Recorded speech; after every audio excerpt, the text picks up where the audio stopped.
दोस्तों आज पेश है सोने की चाबी। ये एक और चित्र है दोस्तों।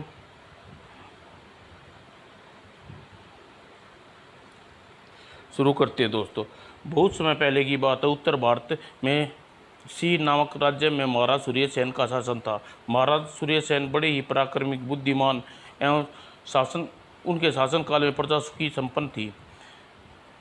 देश के हर भाग में खुशहाली थी। दूर दराज के देश में महाराज सूर्यसेन का नाम का डंका बजता था।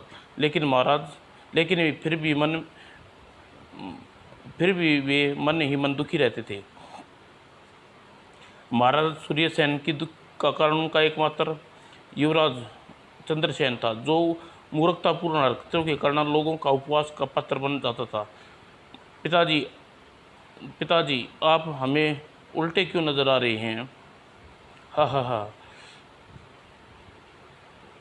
और युवराज चंद्रसेन की बेउद्धार को देख महाराज दुखी और सोच मगन हो उठते थे। पता नहीं चंद्रसेन की मूर्खता हरकतें कब खत्म होंगी। अगर उनकी ये दशा रही तो हमारा राज का क्या होगा। गुजरते समय के साथ महाराज सूर्यसेन युवराज के भविष्य की चिंता के गुण में अंदर ही अंदर खाए जा रही थी, अतः वे बीमार रहने लगे।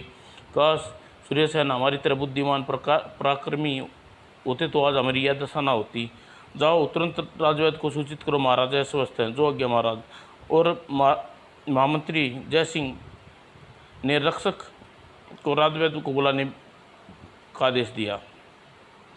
राजवैद्य भी महाराज के सूर्यसेन की बीमारी का इलाज न कर सके। महाराज का स्वास्थ्य दिन प्रतिदिन गिरता जा रहा है। उन्हीं दिनों सौभाग्य से सूर्यसेन के गुरुदेव स्वामी शंकरानंद महल में आ पधारे। प्रणाम गुरुदेव, जीते रहो वत्स। और स्वामी शंकराचार्य ने महाराज का चेहरा देखकर उसकी कष्ट भाप गए। बहुत दुखी हो पुत्र, भविष्य की चिंता खाई जा रही है।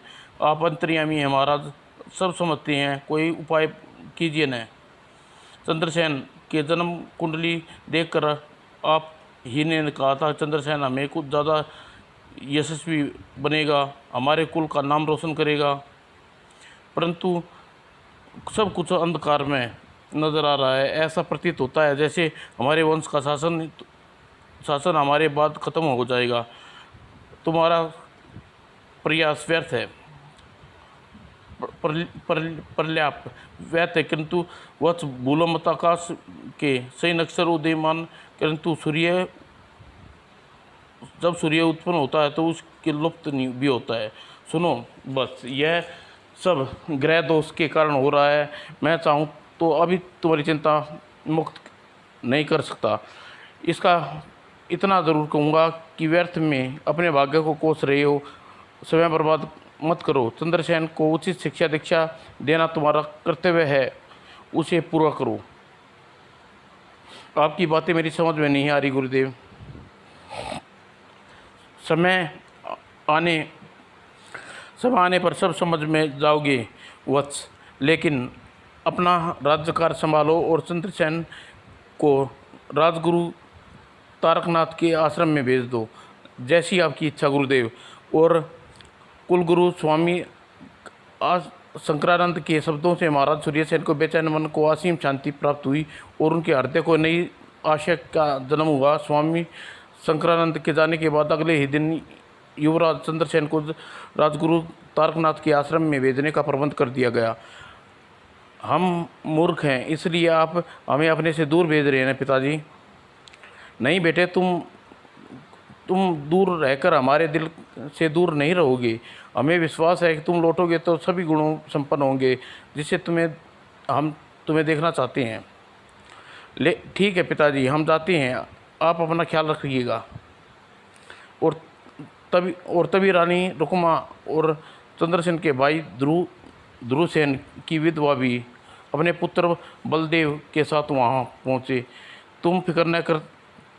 तुम फिक्र क्यों करते हो चंद्रसेन? हमारे पीछे जो महाराज की देखभाल हम करने के लिए हैं, आप तो काणे हैं बड़े भैया, फिर पिताजी की देखभाल कैसे कर पाओगे? और राजवैद्य जी, राजवैद्य जी भी महाराज सूर्यसेन की बीमारी का इलाज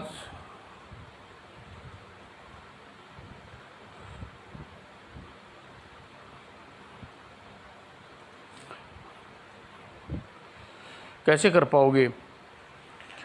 बलराम बलभद्र के प्रति काणे शब्द का संबोधन सुनकर रानी रुक्मा के मन ही मन जल भूल गई। मूर्ख, तू अब हमेशा मुझे और मेरे पुत्र को इसी तरह अपमानित करता रहता है। इस बात को भूलूंगी नहीं। एक दिन मैं तुझसे तेरे पिता से अपने अपमान का बदला ज़रूर लूँगी। लेकिन प्रकट में रानी रुक्मी शांत स्वर में बोली, ऐसा ऐसा नहीं कहते चंद्र। बलभद्र तुम्हारा बड़ा भाई है। तुम्हारी ताई माँ ठीक कहती है बेटे, तुम्हें बलभद्र को आदर करना चाहिए। चंद्रसेन मुंह बनाकर रह गया और चंद्रसेन का मुंह बनते देख महाराज सूर्यसेन को भय हुआ कि चंद्रसेन कोई हिमका न कर बैठे, अतः वह उसे तुरंत ही रवानगी का आदेश दे दिया। युवराज के रथ में बैठ के 2 घोड़ों से जुड़ा रथ घुड़सवार अंगरक्षों से घेर लिया और राजा की आंखों से दूर होता चला गया। और चंद्रसेन की विदाई पर रानी रुक्मी अपने पुत्र तथा रानीवास में पहुंची और बलदेव से ईर्ष्या भरी स्वर में बोली, माता जी, मूर्ख चंद्रसेन को महाराज ने राजगुरु के आश्रम में शिक्षा ग्रहण के लिए भेज दिया है। मुझे तुम्हारे साथ महाराज के हमेशा पराय सा व्यवहार किया है बेटे, इसलिए तुम्हें उसकी फिक्र नहीं करनी चाहिए। फिक्र तो करनी ही पड़ेगी माता जी। आखिर कब तक महाराज के टुकड़ों पर पलते रहेंगे? जब तक सही वक्त नहीं आता, हमें अपने अपमान का घूंट पी कर ही रहना पड़ेगा। मेरी बुद्धिमान बदकिस्मती की ही सज़ा है, मेरे साथ तुम्हें भी भुगतनी पड़ रही है। वरना आज हम यह दिन क्यों देखने पड़ता? क्यों तुम्हारे पिताजी मारे जाते? क्यों सूर्यसेन को गद्दी पर बैठना पड़ता? मैं कुछ समझा नहीं माता, मैं समझाती हूँ तुम्हें। आज तक मैंने नहीं बताया, तुम्हारे पिता का हत्यारा कोई और नहीं, स्वयं महाराज सूर्यसेन है। महाराज सूर्यसेन मेरे चाचा, मेरे पिता के हत्यारे। मैं सूर्यसेन को जिंदा नहीं छोड़ूंगा। उचित न हो, उद्यतित न हो बेटा। वर्षों से यह जख्म मैंने सीने में छुपाए रखा है। एक दिन इंतजार कर रही हूँ जब सूर्यसेन तुम्हारे पिता की मौत का बदला ले सके।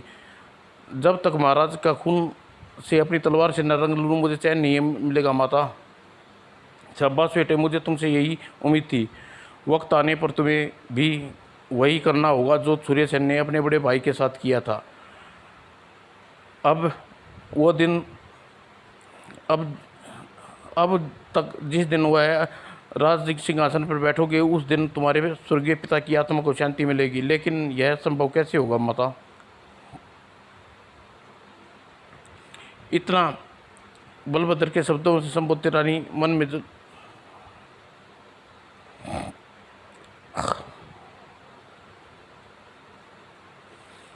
इसे संभव करूंगी बेटा, तभी तुम छोटे हो, राजनीति की चालाकियों को मक्कारियों के अनभिज्ञ हो और चंद्रसेन राजमहल से दूर भेजकर महाराज मेरा काम और आसान कर दिया है। और तो क्या मैं सचमुच ही विशालगढ़ का देश का राजा बनूंगा? हाँ, सूर्यसेन के बाद राजा सिंहासन तुम्हारा है बेटे। बैठकर ऐसा प्रबंध करूंगी, किंतु बात तुम अभी किसी को जाहिर मत करना। मैं चंद्रसेन की तरह मूर्ख नहीं हूँ माता। तो जाओ, समय का सदुपयोग करो। महाराज का विश्वास पात्र प्राप्त करने के निकट रहने का प्रयास अभी से जुट जाओ। जो आज्ञा माता। और तत्पश्चात बलभद्र अपनी माता से विदा लेकर कक्ष से बाहर निकल गया और समय गुजरता गया। बलभद्र जवान हो गया और एक दिन अपनी माँ से कहने पर महाराज सूर्यसेन का शिकार पर चलने का प्रस्ताव रखा। महाराज राजी हो गए, लेकिन जंगल में खेलते हुए सूर्यसेन ने बिछड़ कर दूर निकल गया। ओह, अब लगता है हमारे अंगरक्षक काफ़ी पीछे रह गए हैं, हमें उनकी प्रतीक्षा करनी चाहिए। और महाराज सूर्यसेन के घोड़े की लगाम एक पेड़ के तने से बांधकर उसकी जड़ पर बैठकर अपने अंगरक्षकों को पहुंचने का इंतजार करने लगे। लेकिन काफ़ी वक्त गुजरने के बाद भी महाराज के अंगरक्षक वहाँ नहीं पहुँचे तो चिंतित हो उठे। वे जरूर राह भटक गए होंगे, वरना अब तक अवश्य पहुँच जाते। अब हमें ही वापस लौटना चाहिए। लेकिन महाराज ने सूर्यसेन को घोड़े पर सवार और करना ही चाहता था। ठहरो। और खतरे को भाप के सूर्यसेन ने तलवार निकाल ली और श्यापकोश की तरफ बढ़ते हुए गरजे, कौन हो तुम? हमारा रास्ता रोकने की हिम्मत कैसे हुई? जहाँ वहीं रुक जाओ। सूर्यसेन और जोरा पर तलवार उठाने वाले के हाथ काट दिए जाएंगे। ओह, तो तुम हो दयासुर राज जोरा, जिसके खौफ से हमारी प्रजा ठीक से सो भी नहीं पाती। अच्छा, जो हुआ तुम मेरे से मिल गया वो। आज हम तुझे तेरे गुनाहों की सज़ा देकर रहेंगे। हा हा हा हा। हमें क्या सज़ा देगा सूर्यसेन? तेरे खुद दिन पूरे हो गए हैं। यह बात सुनकर सूर्यसेन जोर से ठहाका लगाया। तभी महाराज सूर्यसेन ने जोरा पर टूट पड़े और दोनों युद्ध का आरंभ हो गया। जोरा सूर्यसेन का पराक्रम के सामने ज़्यादा देर न टिक सका और जल्द ही उसकी तलवार हाथ से छूट गई। अब तेरी मौत निकट है जोरा, अगर तेरी आखिरी इच्छा हो तो कह डाल, क्षमा महाराज क्षमा। तभी उसके किसी इससे पहले कि जोरा कुछ कर पाता, एक तीर सनसनाता हुआ महाराज की बाह में लगा। आहा! और बरबस ही महाराज की निगाह उस दिशा में घूम गई जिधर से तीर आया था। जल्दी ही एक वृक्ष की डाल पर लबादा घोड़े एक धनुषधारी उसकी तरफ नजर आया। वो दिल छुप कर वार करता है। आहा! युद्ध में सब जायज है सूर्यसेन। तभी अवसर का लाभ उठाते हुए जोरा ने सूर्यसेन की तलवार पर वार किया। चटाक! और सूर्यसेन, अब तुम मेरा शिकार है। हा हा हा। और तभी कुछ और अन्य नकाबपोश वृक्ष की ओर से प्रकट हुए। सूर्यसेन पर टूट पड़े। हा हा। जोरा अपने साथियों का आनंद पान सूर्य की बंधनों से जकड़ लिया। अब तुम हमारे बंदी हो महाराज। सूर्यसेन जब चाहे तुम्हारी जान ले सकता है, तो फिर देर देख क्या रहे हो बदिल? तलवार उठाओ और करो वार। तभी रानी रुक्मिणी काले लिबास से महाराज सूर्यसेन के सामने प्रकट हुई और बोली, सूर्यसेन, जोरा तुम परवार नहीं करेगा क्योंकि वचनबद्ध है। तुम नहीं अपराधी हो और तुम्हें सज़ा मैं दूंगी। भाभी जी आप? मैं तेरी मौत हूँ सूर्यदेव। जिस सिंहासन के खातिर तूने मेरे पति को हत्या की, आज मैं उस सिंहासन पर तुझसे छीन लूँगी। ओह, और राज सिंहासन पर बैठेगा मेरा भांजा बलभद्र और तख्त खोर का असली हकदार वही है।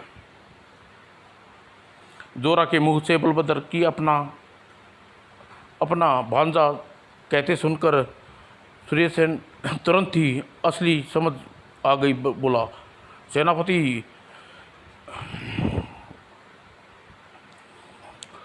हाँ, तुमने तो हमें मृत समझ के बुला ही दिया था सूर्यसेन, पर हम एक पल के लिए भी नहीं भूल सके। तुम्हारी वजह से हमारे भूमिगत कई वर्षों की गुमनामी की ज़िंदगी जीने के लिए विवश होना पड़ा। आखिर तुमने बदला लेने के लिए हम यह जीवन अपनाना पड़ा। तुमने अपना राज फास करके अपने जीवन का अंत बुला लिया है शक्तिराज। तुम देशद्रोह और राजसी परंपराओं को तोड़ने का अपराध तो पहले ही साबित हो चुका है। अब दयासु जोरा के रूप में तुमने अपने अपराधों को और भी अधिक संगीन बना लिया है। तुम्हें इसकी सज़ा ज़रूर मिलेगी। लेकिन रुक्मिणी कर्कश स्वर में बोली, राजा, सज़ा तो तुम्हें मिलेगी सूर्यसेन। तुम्हारी सज़ा यह है कि तुम जिंदा रहोगे, अपने पुत्र के वियोग में तड़पते रहोगे, और आज तुम सूर्यसेन का मुख कभी नहीं देख पाओगे। नहीं भाभी, ऐसा मत कहिए। इस दुष्ट के षड्यंत्र में शामिल होने का अपराध मत कीजिए।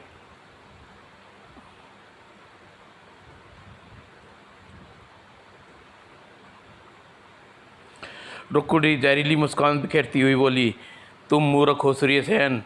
अभी तुम कुछ नहीं, यह भी नहीं समझ पाए कि तुम्हें बंदी बनाने के लिए बलभद्र का राज सिंहासन पर बैठने का षड्यंत्र मैंने रचा था। इसका अंजाम जानती हो आप? तुम्हारा अंजाम होगा यह सोच सूर्यसेन, हमारी चिंता छोड़ दे। अपने पुत्र को राजा बनाने का स्वार्थ इस स्त्री की आंखों पर पर्दा डाल दिया है। ओह, यह मैं भूल गया था। भैया की मृत्यु के पश्चात हमने आश्रम में बेटे को आश्रय और सम्मान दिया था।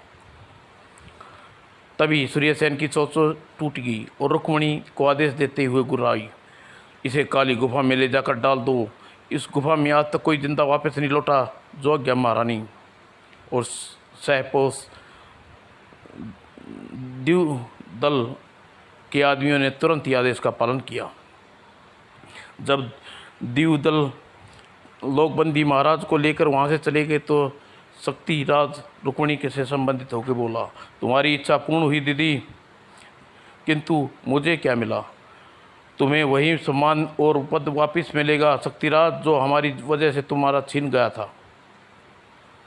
किंतु तुम्हें तब तक प्रतीक्षा करनी होगी जब तक बलभद्र को ताजपोशी न हो जाए। मुझे स्वीकार है।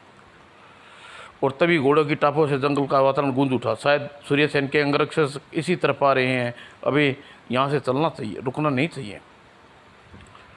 और अगले ही पल दोनों विपरीत दिशाओं में बढ़ गए। थोड़ी देर बाद बलभद्र अब महाराज के अंगरक्षकों के साथ वहाँ कोई नहीं था। यहाँ तो कोई नहीं है। आश्चर्य है, चीख तो इसी दशा से उभरी थी। आवाज़ तो हमने भी सुनी थी, लेकिन हमने जंगल का चप्पा छपा छान मारा है। महाराज कहीं चला गया है, कहीं पता नहीं चला। मेरा दिल धड़क रहा है, कहीं ऐसा तो नहीं किसी महाराज जंगली जानवर का शिकार हो गए हों। असंभव, महाराज कोई जानवर अपना शिकार बनाए ले, ऐसा हो ही नहीं सकता। तो फिर खड़े क्यों हो? महाराज को ढूंढो। और बाद में बलभद्र के अंगरक्षक जंगल के खाक छानते रहे, लेकिन महाराज का कोई पता नहीं चला। अंत में राजमहल की ओर लौट पड़ी। हो सकता है महाराज हमें ना पाकर महल लौट गए हों। ईश्वर करे ऐसा ही हो, वरना हम किसी को क्या मुंह दिखाएंगे। और किंतु राजमहल लौटने के बाद से पासालार भवानी सिंह को महाराज को न लौटने की खबर पाकर महामंत्री जयसिंह ने सारा विस्तृत कह सुनाया। और फिर बोला, अंगरक्षक का जंगल का चप्पा चप्पा छान मारा महामंत्री जी, महाराज का कहीं पता नहीं चला। लेकिन महाराज आखिर गए कहाँ? उन्हें आसमान खा गया, धरती निकल गई। महाराज हमारा दिल बैठ रहा है, पता नहीं महाराज को क्या गुजर रही होगी। आप निश्चिंत रहिए युवराज, भोर होने से पहले महाराज की खोज हमारे सैनिक आकाश पाताल कर देंगे। और मंत्री जयदेव आश्वस्त दिया। और किंतु काफ़ी खोज भी के पश्चात महाराज का कहीं पता न चला। जल्दी ही महाराज लापता होने की खबर देश में जंगल की आग की तरह फैल गई। प्रजा में चर्चा होने लगी, सुनो, तुमने महाराज को जंगल में शिकार खेलते हुए गुम हो गए। ओहो महाराज इस तरह खबर पाकर विश्वास करना जी नहीं चाह रहा। इतने पराक्रमी, इतने तेजस्वी राजा ऐसे कैसे गुम हो सकते हैं? लोग महाराज की सलामती के लिए दुआ करने लगे। देवालय प्रार्थना संभव होने लगी, प्रभु महाराज की रक्षा करना। और देश जैसे मातम डूब गया। लेकिन रुक्मणी के निवास पर खुशी का वातावरण नजर आ रहा था। राजमाता की जय हो। प्रजा अपना राजा चाहती है। महाराज के बिना प्रजा अनाथ हो गई है। प्रजा को अपने सरताज जरूर मिलेगा। साथियों, आखिर प्रजा कब तक अपने आप को अनाथ महसूस करेगी? कब तक राज सिंहासन खाली रहेगा? अगर राजमाता का हुक्म करे तो युवराज बलभद्र को ताजपेशी का दिन निश्चित किया जाए। नहीं शक्ति राज, तब वह मूर्ख चंद्रसेन जिंदा है, बलभद्र को ताजपेशी नहीं हो सकती। लेकिन एक मूर्ख राजगद्दी पर कैसे बैठ सकता है? अगर चंद्रसेन राजगद्दी पर बैठा तो अंधेरा हो जाएगा। यह फैसला तुम्हें या हमें करने नहीं, मंत्रीगण को करना है।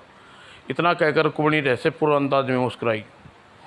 रुक्मणी की मुस्कुराहट का सिपारा ऐसा शक्तिराज को भाप गया और वह भी मुस्कुरा कर बोला, मैं समझ गया महारानी। रात होते ही अपने वफादार साथियों के साथ राजगुरु तारकनाथ के आश्रम की ओर प्रस्थान कर जाऊंगा और भोर होने से पहले तारकनाथ चंद्रसेन को जलाकर भस्म राख कर दूंगा। तब वह दिन दूर नहीं जब शक्तिराज बलभद्र के सिर पर ताज होगा। राजमाता की जय हो। और राजमाता चुपचाप रानीवास की में हर्ष की ध्वनि गूंज उठी। उधर तारकनाथ परीक्षा ले रहे थे। ध्यान से सुनो बालको, तुम्हें एक एक सामने वृक्ष पर लगे किसी एक निश्चित फल को निशाना लेना है। जिसका निशाना चूकेगा वह अयोग्य समझा जाएगा, बल्कि उसे सज़ा भी मिलेगी। और जिसकी सज़ा होगी वह अपना तीर खुद ढूंढ कर लाएगा और दोबारा निशाना लगाएगा। वह कर्म तब तक जारी रहेगा जब तक निशाना सही नहीं लगे, फल सफल नहीं हो जाता।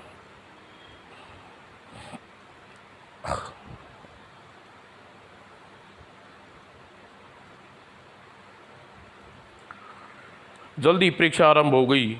एक एक शिष्य आगे आते और अपनी योग्यता को साबित करते और अलग हो जाते। सबसे अंत में राजकुमार चंद्रसेन अपनी प्रयोगता का प्रणाम करके गुरुदेव के सामने आया। हा हा हा हा वत्स, सी देश का प्रजा की आशाएं तुम पर टिकी हैं। तुम से उम्मीद है अन्य साथियों की तरह तुम भी निशाना हमें निराश नहीं करोगे। परंतु गुरुदेव, स्पष्ट रूप से फल का हृदय भेदते हुए मुझे अत्यंत गलिनता महसूस हो रही है। निश्चित रहो चंद्रसेन, अपने विचलित मन को अपने निशाने की एग्रत करो।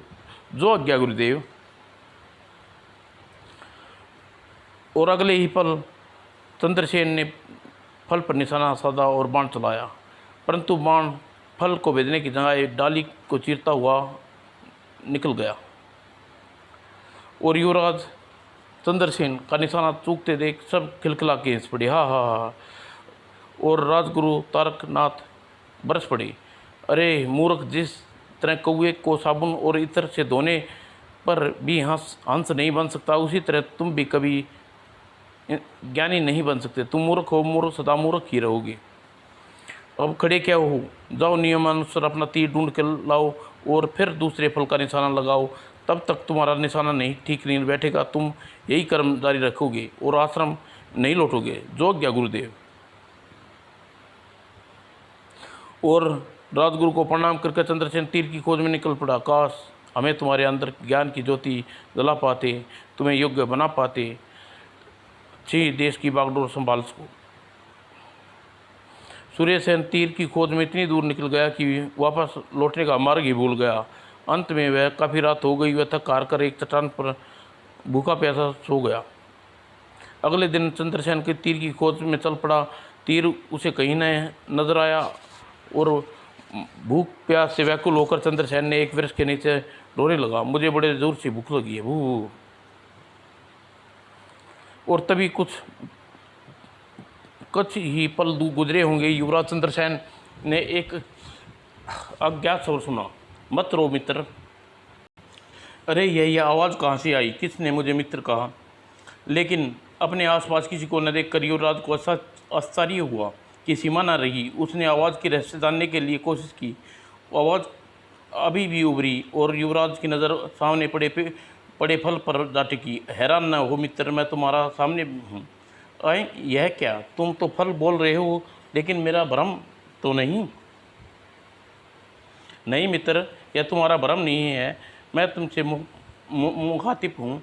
आश्चर्य है, तुम बोल सकते हो और मेरे मन की बात भाप लेते हो, पर तुम्हारा मित्र कैसे हुआ? भूल गए? तुम चाहते तो मुझे अपने साथियों की तरह मेरा सीना अपने तीर से भेद सकते थे, पर तुमने ऐसा नहीं किया। तुमने मेरी जान बख्श कर मुझ पर उपकार किया और मुझे बदला चुकाने का यहाँ आया हूँ। तुम भूखे हो न मित्र, मुझे खाकर अपनी भूख मिटाओ। मैं अपने स्वार्थ की खातिर तुम्हारी जान नहीं लूँगा। मैं चाहे हरगिज़ नहीं करूँगा। तुम कितने कोमल और सुंदर हो, यह तुम्हारी आत्मा पर भी, किंतु फिर कितने दुखी हो। मैं मूर्ख हूँ, इसलिए मुझे कोई गुण नहीं है। मुझे पिताजी के ज्ञान अर्जित करने के लिए गुरुदेव के आश्रम में भेज दिया। इतने साल गुरुजी के पास रहने के पर भी मुझे कोई कुछ नहीं सीख सका। युवराज को दुखी देखकर फल गंभीर स्वर में बोला, तुम्हारा कोई दोष नहीं है मित्र, इसलिए बाल अवस्था में ही तुम्हारे भाई त्रिताई तुम्हारी बुद्धि और बल को कुर्त करने के लिए तुम्हें अफीम का सेवन कराया शुरू कर दिया था। पर तुम चाहो तो महाशक्तिमान बुद्धिमान बन सकते हो। वह कैसे? अलौकिक प्रकाश से स्नान करने से। लेकिन वह अलौकिक प्रकाश कहाँ मिलेगा मुझे? वह अलौकिक प्रकाश किसी अज्ञात स्थान में बंद रहता है। उस स्थान का पता तुम्हें खुद लगाना होगा। मैं तुम्हें सिर्फ उस स्थान में प्रवेश द्वार की चाबी तक पहुंचा सकता हूं। मैं तुम्हारे यह उपकार कभी नहीं भूलूंगा। मैं तुम्हें पर कोई उपकार नहीं कर रहा मित्र। इस मदद को मैं अपना स्वार्थ निहित कर रहा हूँ। कैसा स्वार्थ? यह मैं तुम्हें बाद में बताऊंगा। इतना कहकर फल बुदबुदाया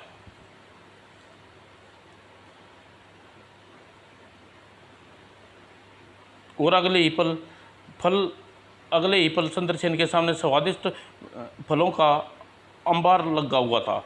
लो मित्र, इन फलों को खाकर तुम अपनी सर्वप्रथम अपनी श्रद्धा शांत करो और तत्पश्चात हम अपनी यात्रा आरंभ करेंगे। तो युवराज चंद्रसेन के पेट भरकर फल लालार किया, और जब चंद्रसेन ने पेट भर गया तो बाकी बचे फल न जाने कहाँ अदृश्य हो गई। वे फल कहाँ गायब हो गए? यह चमत्कार कैसा था? तुम मुझे चमत्कारों का सामना करना है मित्र। बेकार में सोच में मत छोड़ो। आओ, चलो मेरे पीछे चले आओ। चंद्रसेन फल के पीछे चल पड़ा। फल चंद्रसेन के टेढ़े मेढ़े उजड़े कपड़े पहाड़ी भागों में से होकर मैदानी भाग में पहुंच गया। जब तक वातावरण में गहरा अंधेरा फैल चुका था, लेकिन अंधकार में फल चंद्रसेन के को दमदमाते गोले की तरह नजर आ रही थी। अचानक ने फल को चंद्रसेन की नज़रों में से ओझल हो गया और चंद्रसेन व्याकुल होकर फल को पुकारने लगा। अरे तुम अकेला छोड़कर कहाँ चले? ओझल हो गए मित्र, मुझे कुछ नज़र नहीं आ रहा। किंतु चंद्रसेन न जाने कोई जवाब न मिला, न ही फल उसके सामने प्रकट हुआ। चंद्रसेन की निगाहें अपने मित्र फल की तलाश में भटक रही थी। अचानक उसे काफ़ी दूर पर कोई चीज़ जमीन में पड़ी नजर आई। अरे वह चमत्कारी चीज़ क्या है? वो अगले ही पल उस चंद्रवन ने जैसे ही उसी दिशा में बढ़ा और उस देर में चंद्रसेन को चमकती चीज़ वस्तु के निकट पहुंचा तो उसकी आंखें खुशी से, अरे यह तो मेरा सोने की चाबी चमक रही है। सोने की चाबी हो न हो, यह चाबी है जिसका जिक्र फल मित्र ने किया था और यह तो तीर है। और फिर तीर जमीन से उठाते हुए चंद्रसेन बुदबुदाया, यह तीर तो मेरा तीर है। और फिर ज़्यादा सोच विचार न करने पर चंद्रसेन ने सोने का तीर और चाबी को हाथ में उठा लिया और फल को प्रकट होते हुए बोला, मित्र, अलौकिक प्रकाश कुंज द्वारा कुंजी तुम्हारे पास है। अब उसी द्वार तुम्हारे कोई खोल सकता है। यह चाबी को बड़े ही एहतियात से रखना, क्योंकि यह एक दुष्ट जादूगर ने चाबी पाने के प्रयास में लगा हुआ है। अगर तुम्हारे मार्ग में बाधा डालने की कोशिश करेगा, अतः तुम सोने की चाबी को अपने से कभी अलग मत करना। कभी तुम किसी खतरे में पड़े हो तो चाबी को अपने शरीर के किसी भाग में रगड़ कर चाबी के शरीर को रगड़ते ही तुम अदृश्य हो जाओगे। मैं तुम्हारी बात को ध्यान रखूंगा मित्र। तो फिर अब विदा दो मित्र, फिर मिलेंगे। लेकिन मित्र, तुम्हें अपने बारे में तो कुछ भी नहीं बताया।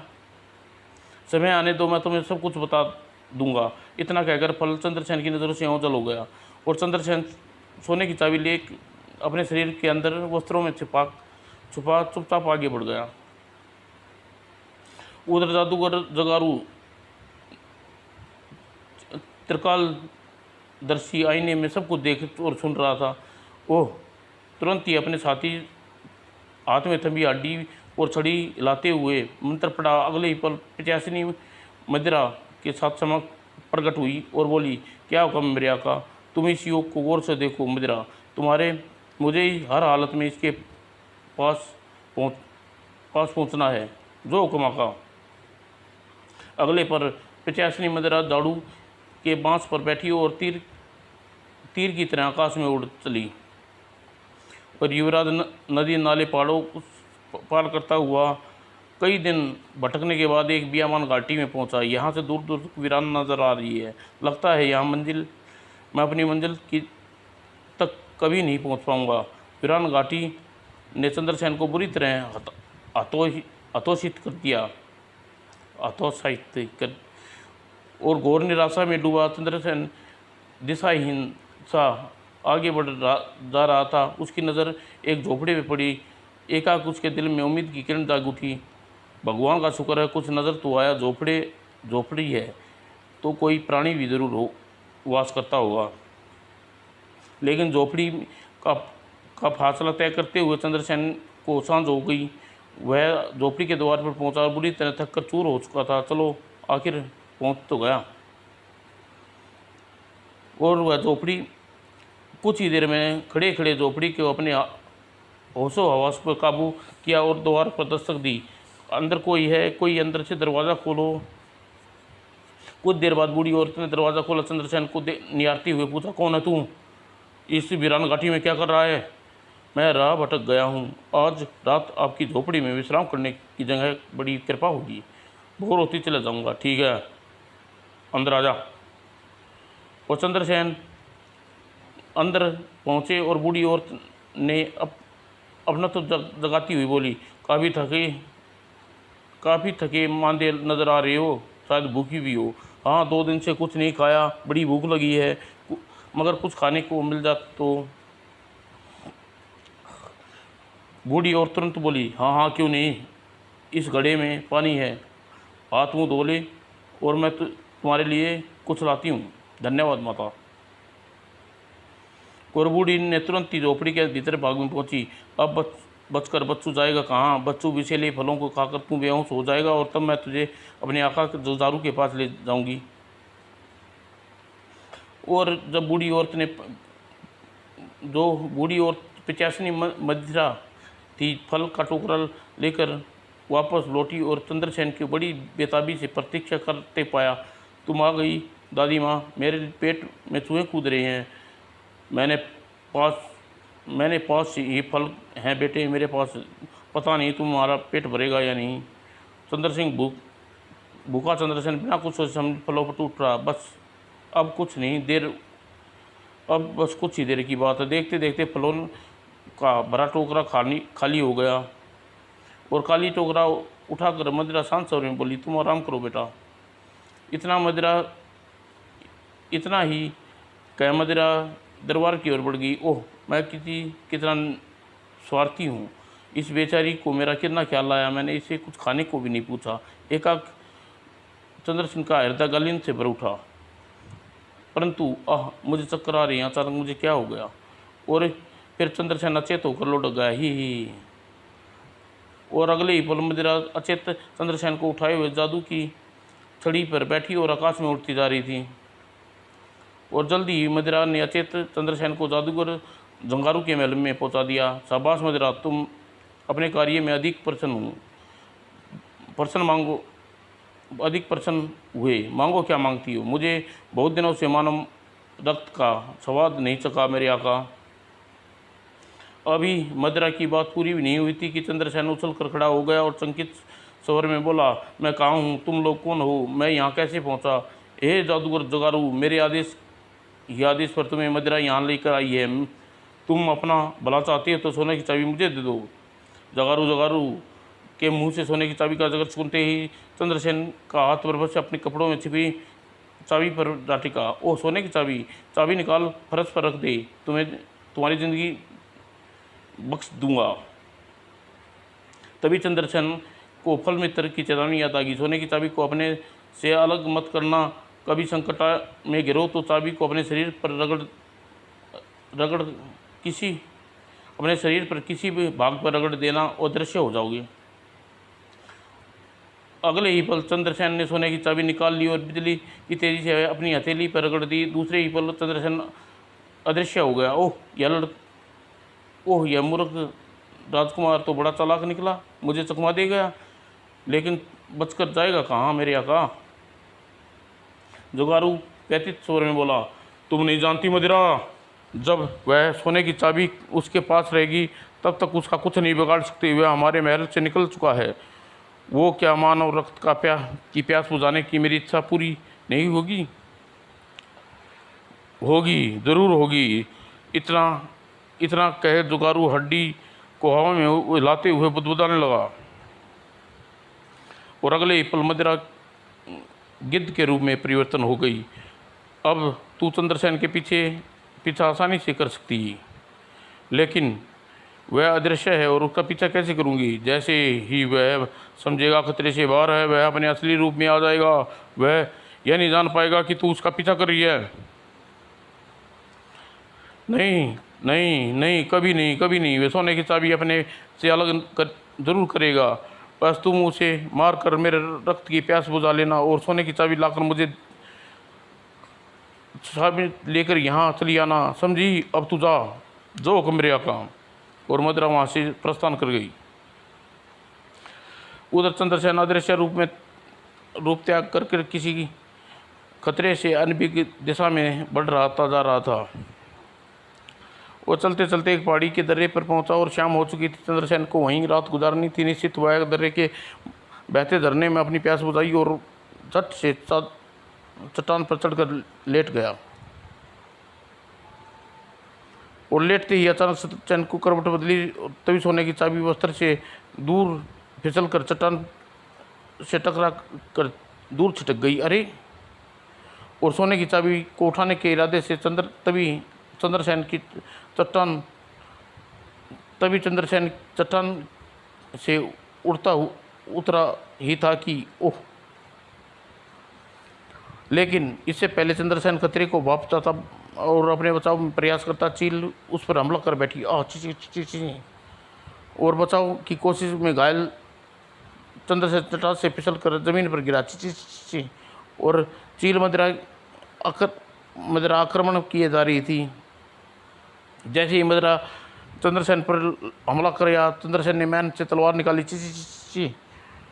और उसे झुकते हुए चील पर वार किया। चाँच। और मदिरा का दिल दहला देने वाली चीख वातावरण में गूंज गई। और अगले ही पल पिचासनी मदिरा का सिर कट के धड़के जमीन पर आ गिरा। डडम वृक्ष। और तुरंत ही हवा में तैरता हुआ दूर उड़ता चला गया और अदृश्य चंद्रसेन दंग रह गया। परंतु जल्द ही चंद्रसेन सोने की चाबी का ख्याल आया और वह जमीन पर गिरी चाबी को और बढ़ा। किंतु उफ, यह चमक क्या रही है? और चमक को देख के घेरे में हटते ही चंद्रसेन जैसे ही निगाहें का हृदय खुशी से नाच उठा। ओह, यह तो अलौकिक प्रकाश कुंज का है, इस प्रकार जिसे मेरे मित्र ने किया था।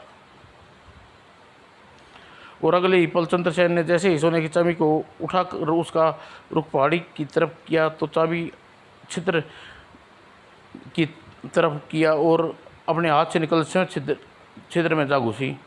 और तुरंत ही वह पहाड़ी एक गोलाकार द्वार बना गई और चंद्रसेन अपनी कमान चट्टान पर फौरन द्वार की ओर बढ़ गया। और चंद्रसेन अंदर आकर दाखिल होते ही गुफा का द्वार स्वयं ही बंद हो गया और चंद्रसेन अंधकार के आगे उसमें था। यहाँ तो गहरा अंधकार है, मुझे कुछ दिखाई नहीं दे रहा। और कुछ देर बाद चंद्रसेन को संपूर्ण असित सतरंगी दिव्य प्रकाश में ना उठा। और फिर जब सतरंगी दिव्य प्रकाश समाप्त हुआ, वत्स मैं ज्ञान मान बल देवी हूँ, मेरा आशीर्वाद तुम्हारे साथ रहेगा हमेशा। परंतु तुम जीव गुणों और परोपकार के लिए अपना जीवन अर्पित करने का वचन दो। मैं वचन देता हूँ। प्रकाश देवी चंद्रसेन की चेतावनी देती हुई कहा, याद रखो, जिस दिन तुमने अपने वचन से विमुख होए उसी ये शक्ति तुमसे छिन जाएगी और तुम अपना कर्तव्य निभाओ। और देवी का आशीर्वाद चंद्रसेन को गुफा से बाहर के वाराणसी देश की तरफ लौट गया। उसका फल मित्र उससे सामने प्रकट हो गया। अरे तुम मित्र, याद है मित्र, मैंने वादा किया था हम फिर मिलेंगे। हाँ मुझे याद है। मुझे यह भी याद है कि तुमने अपने विषय में मुझे कुछ नहीं बताया था। मैं तुम्हें अब सब कुछ बताऊंगा मित्र, किंतु पहले मुझे उस दुष्ट जादूगर जंगारू को मारकर मुझे उसकी कैद से मुक्ति करना होगा। वह दुष्ट तुम्हारे भय से कहीं छिपा बैठा है, वह तुम्हारे भय से कहीं छिपा बैठा है, यह मैं जानता हूँ।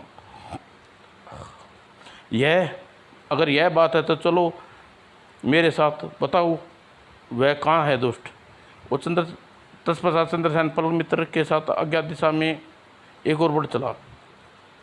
उधर जादूगर जगारू त्रिकालदर्शी आईने में चंद्रसेन के रूप में अपनी मौत को अपनी ओर बढ़ते देखा। बस हम जगारू के निवास के करीब हैं, पहुंच चुके हैं। आई मुसीबत, यह तो कमीना कार्ती कुमार चंद्रसेन को लेकर यहाँ तक आ पहुँचा। अगर चंद्रसेन मुझे पहुँच गया तो मेरी मौत निश्चित है। मुझे तुरंत ही यह स्थान छोड़ देना चाहिए।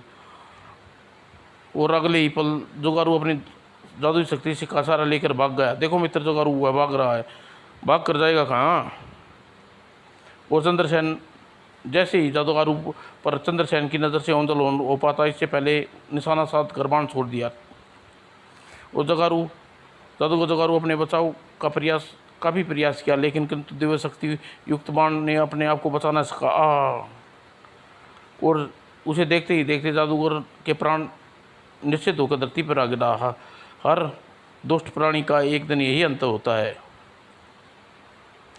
और तभी फल मित्र चंद्रसेन को ध्यान अपनी ओर आकर्षित किया। और चंद्रसेन जैसे ही फल मित्र को पलटा और फल मित्र अपनी जगह एक सुंदर युवक में देखकर चौंक गया। कौन हो तुम? मैं तुम्हारा फल मित्र, मेरा नाम कार्ती कुमार है। मैं तुम्हारी वजह से दुष्ट जगारू की कैद से मुक्ति मिल गई है।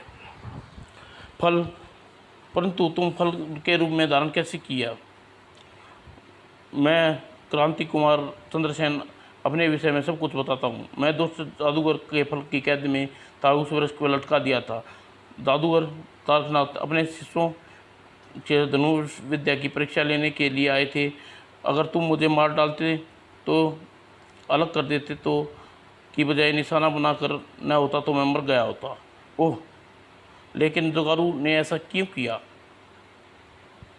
क्योंकि उसे डर था अगर मैं मुक्त रहा तो मैं सोने की चाबी का रहस्य किसी पर भी जाहिर कर सकता हूँ। और वह यह भी जानता था कि गुरुदेव के बाद सिर्फ मैं ही जानता हूँ कि सोने की चाबी कहाँ है।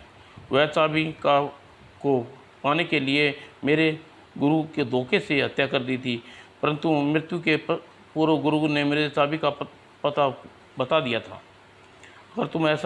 अगर ऐसा है था तो मुझे खुद चाबी को पाने की कोशिश क्यों नहीं की?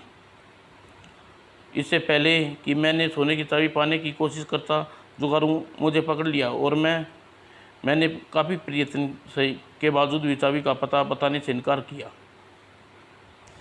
तो उसने अपनी कैद में कर लिया। और लेकिन जोगारू के कर्म के आखिरी उसकी मौत के कारण बने। मुझे खुशी है कि मुझे तुम मिले। सोने की चाबी गलत हाथों में नहीं पड़ी। तुम्हारा बहुत धन्यवाद मित्र। तुम्हारी वजह से मेरी अज्ञानता दूर हुई। मैं चाहता हूँ कि तुम मेरे देश चलो और मेरे साथ रहो। नहीं मित्र, नहीं, अब नहीं। अब मैं अपने गुरु को छोड़कर अधूरे काम पूरा करना है। तुमसे वादा करता हूँ, जब भी मुझे दिल से याद किया करोगे मैं तुम्हारे पास पहुँच जाऊँगा। तो फिर मुझे विदा दो। मैं अपने गुरुदेव की प्रतीक्षा करते होंगे। पता नहीं मेरे गुम होने के खबर सुनकर पिताजी पर क्या गुजरी होगी। तुम्हारे गुरुजी और पिताजी को बहुत बुरी गुजरी है मित्र। तुम्हारी ताई माँ ने बलभद्र ने राज सिंहासन हथियारने के लिए तुम बड़े कुकर्म किए हैं। मैं समझा नहीं। मैं अपनी योग शक्ति से देख रहा हूँ कि मित्र, उन लोगों ने तुम्हारे पिता को काली गुफा में कैद कर रखा है। और गुरु तारकनाथ के अपने शिष्य सहित आश्रम को जलाकर राख कर दिया और प्रजा को जुल्म सितम का पहाड़ टूट पड़ा है। तुम्हारे देश में की प्रजा तराई तराई है, बचाओ मारा आह। कीर्ति कुमार ने मुख समस्त कृतज्ञ सुन चंद्रसेन की आंखों में बरबस सी छलक उठी। दुखी न हो मित्र, मुझे उन्हें दुखाचारियों का अंत करना है। तुम ठीक कहते हो मित्र, अब मुझे विदा दो मित्र, मेरा देश मुझे बुला रहा है। जाओ मित्र, परंतु सावधान रहना, दुश्मन कभी कमज़ोर मत समझने की भूलना मत करना। चंद्रसेन कीर्ति कुमार को विदा लेकर देश की ओर चल पड़ा। दीर्घायु रहो। और चंद्रसेन को विदा करते हुए काफ़ी कोशिश के बाद भी कीर्ति कुमार को आंसुओं पर नियंत्रण न रख सका। युवराज चंद्रसेन को देखने की चाह में महाराज सूर्यसेन की मौत हर पल आज ज्योति बुझ रही थी और चंद्रसेन को उस तक पहुंचने पाया या मौत। चंद्रसेन को हासिल करने के लिए रुक्मिणी कोई कसर नहीं छोड़ी और बलभद्र सिंह का क्या वारिस बन सका। इंसाफ का सूरज दोस्तों आपके सामने जल्द ही पेश करूँगा। इंसाफ का सूरज समाप्त दोस्तों।